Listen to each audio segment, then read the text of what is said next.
Eh bien, bonjour, bienvenue à toutes et à tous sur objectivemoto.com.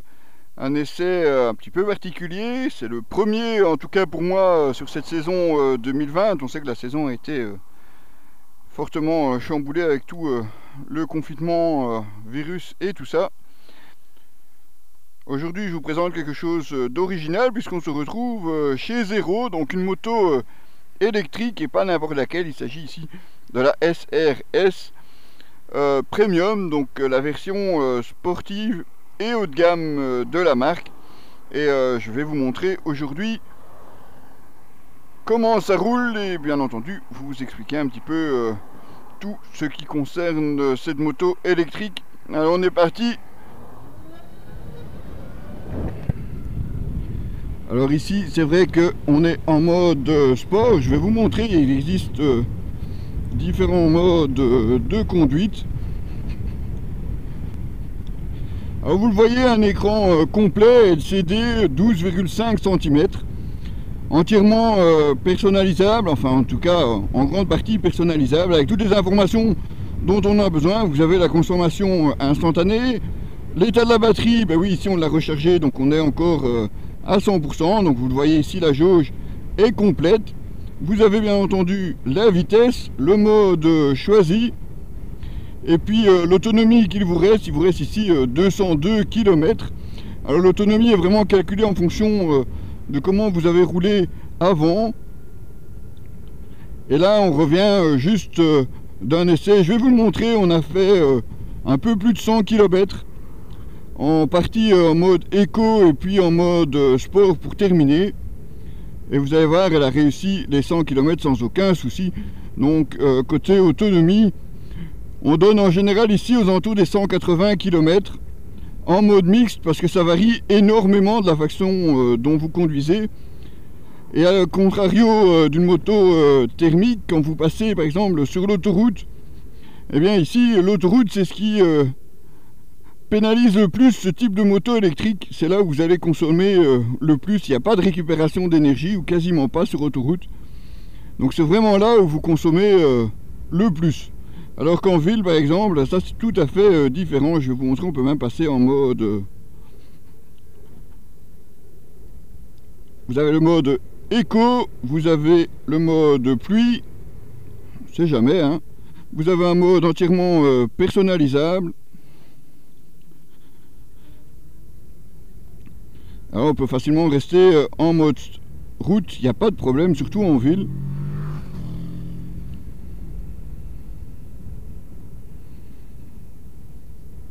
Non, il n'a pas resté en mode sport, j'ai oublié de le valider, c'est ma faute. Voilà, on passe en mode sport, je valide, mode route, voilà. Alors en ville évidemment c'est l'idéal, il n'y a pas d'embrayage. Donc la moto se laisse vraiment rouler simplement à l'accélération.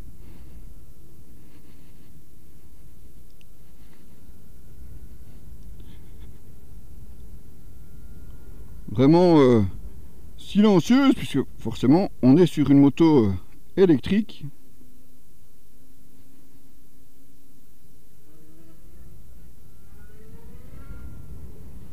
Ce qui n'empêche pas pourtant de pouvoir accélérer. Alors, la différence entre les différents modes, ben, c'est classique, hein. Mode pluie, ben, c'est moins d'accélération. Le mode éco ben, va vous permettre aussi d'accélérer, mais va limiter la vitesse maximale notamment.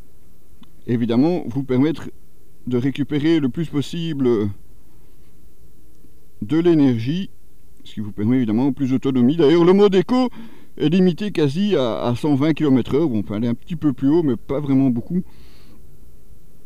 Alors qu'en mode sport, là, c'est carrément l'inverse. Vous avez une vitesse max de 200 km/h. Ouais, 200 km/h. Bon, on n'a pas encore essayé jusqu'à cette vitesse-là. Ben, sur route, c'est difficile, hein. Donc, quasi 200 km/h. Et surtout, un couple phénoménal de 190 Nm. Autant vous dire qu'en mode sport au feu rouge, ça dépose quasiment tout ce qui roule.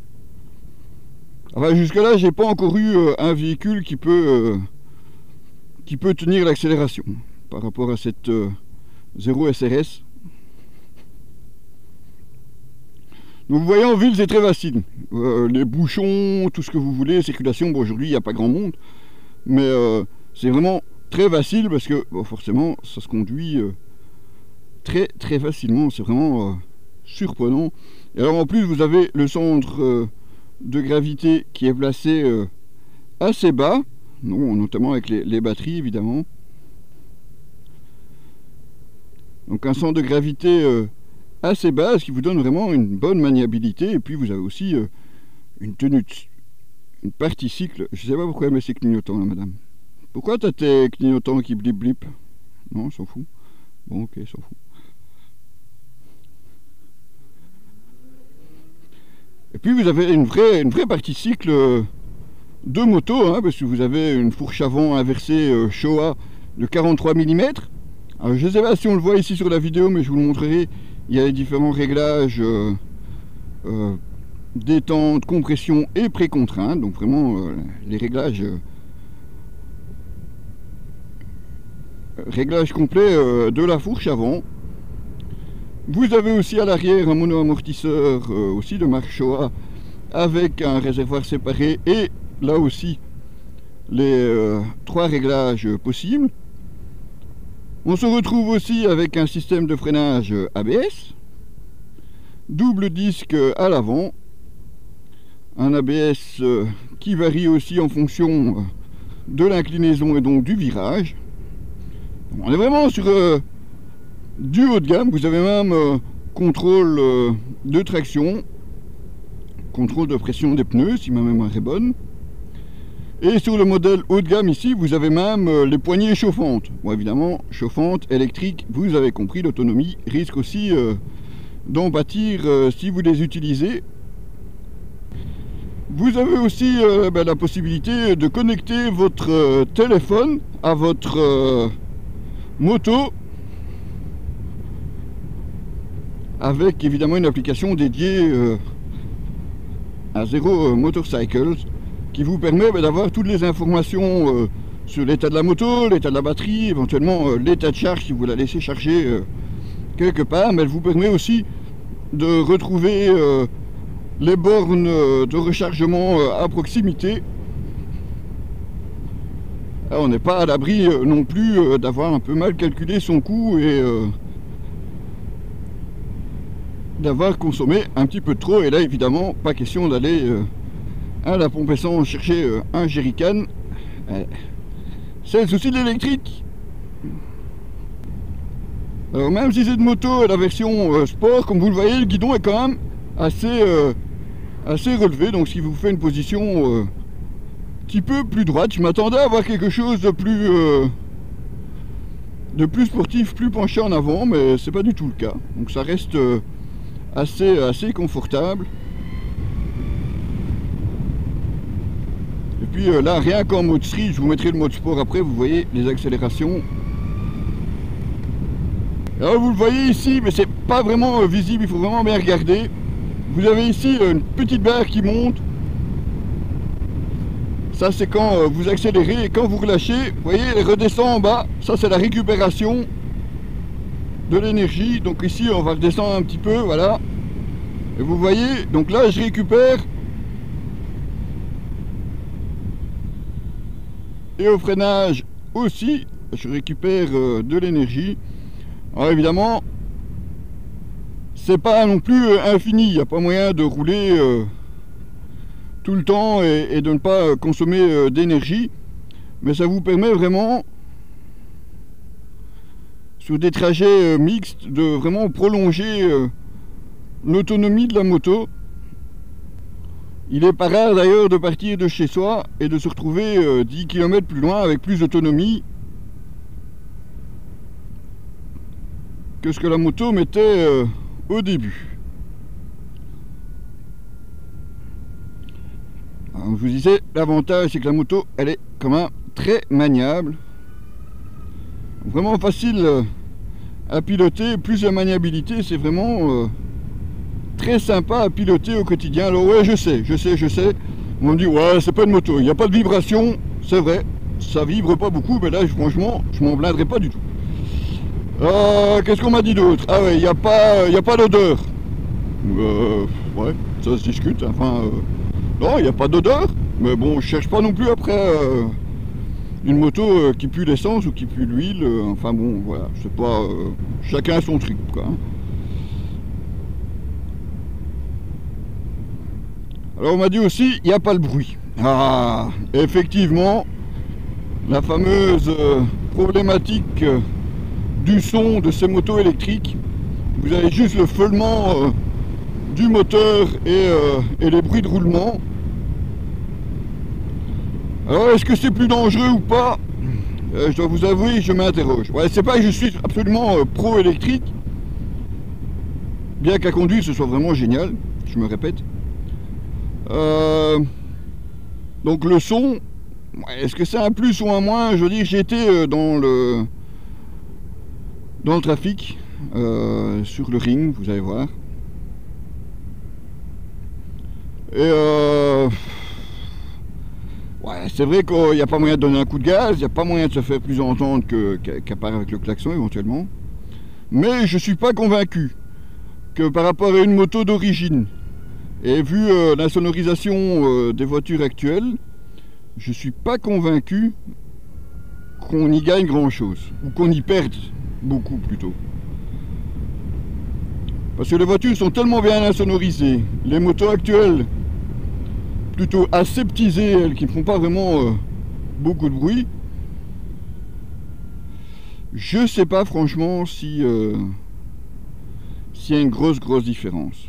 Alors c'est vrai que ça manque, hein. Parfois on aimerait bien donner un coup de gaz pour dire « Eh oh, je suis là !»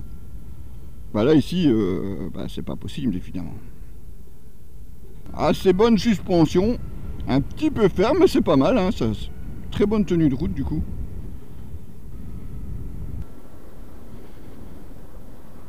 Alors ce qui vous intéresse tous, enfin pour la plupart en tout cas, c'est le mode sport. Donc c'est évidemment là que je vais aller. Voilà, je valide le mode sport. Alors je vais pas faire le zigomar ici dans les petits chemins, parce que bon, c'est quand même une moto qui coûte assez cher. J'ai pas envie non plus... ouais, problème.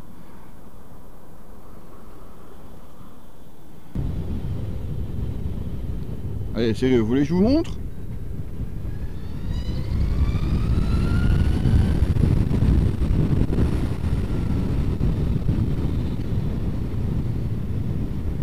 Il n'y a rien à dire, hein. Même moi je suis bluffé. Pourtant j'ai roulé sur des fameuses machines. Ben il n'y a rien à faire. C'est... Alors ça me fait doucement rire les mecs qui me disent putain il n'y a aucune sensation, on se fait chier en électrique.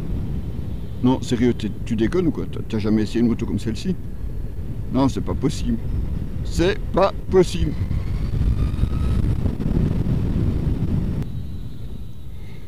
Alors la SRS par rapport à la F qui est la version Roadster, eh bien ici vous gagnez notamment 13% en autonomie. Bon, évidemment ça reste très théorique comme je vous le disais.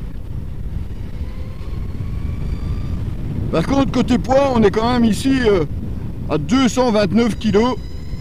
On est vraiment au poids déjà d'une belle moto, hein. Y a certains sportifs qui sont plus légers que ça. Moi je kiffe ma moto. Ouais, j'aime bien.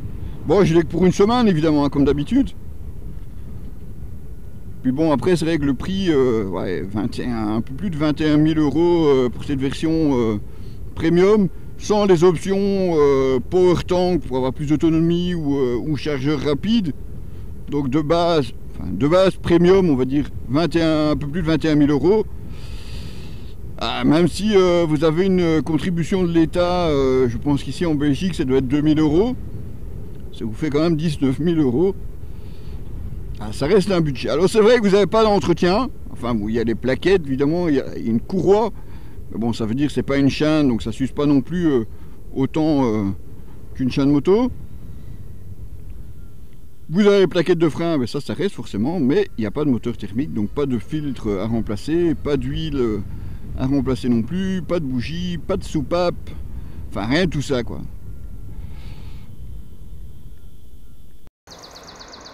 Pour recharger, c'est très simple, vous avez ici sous la trappe la prise et puis vous pouvez garder la prise et le câble dans le coffre de la moto puisque vous avez ici Un coffre qui peut accueillir aussi le power tank si vous choisissez cette option. Sinon, ben, vous avez un coffre pour ranger votre câble ou d'autres documents. Vous avez même 2 prises USB dans le bas du coffre. Voilà l'occasion, j'ai ressorti mon Shark Spartan. Ça le fait avec une moto comme celle-ci, non?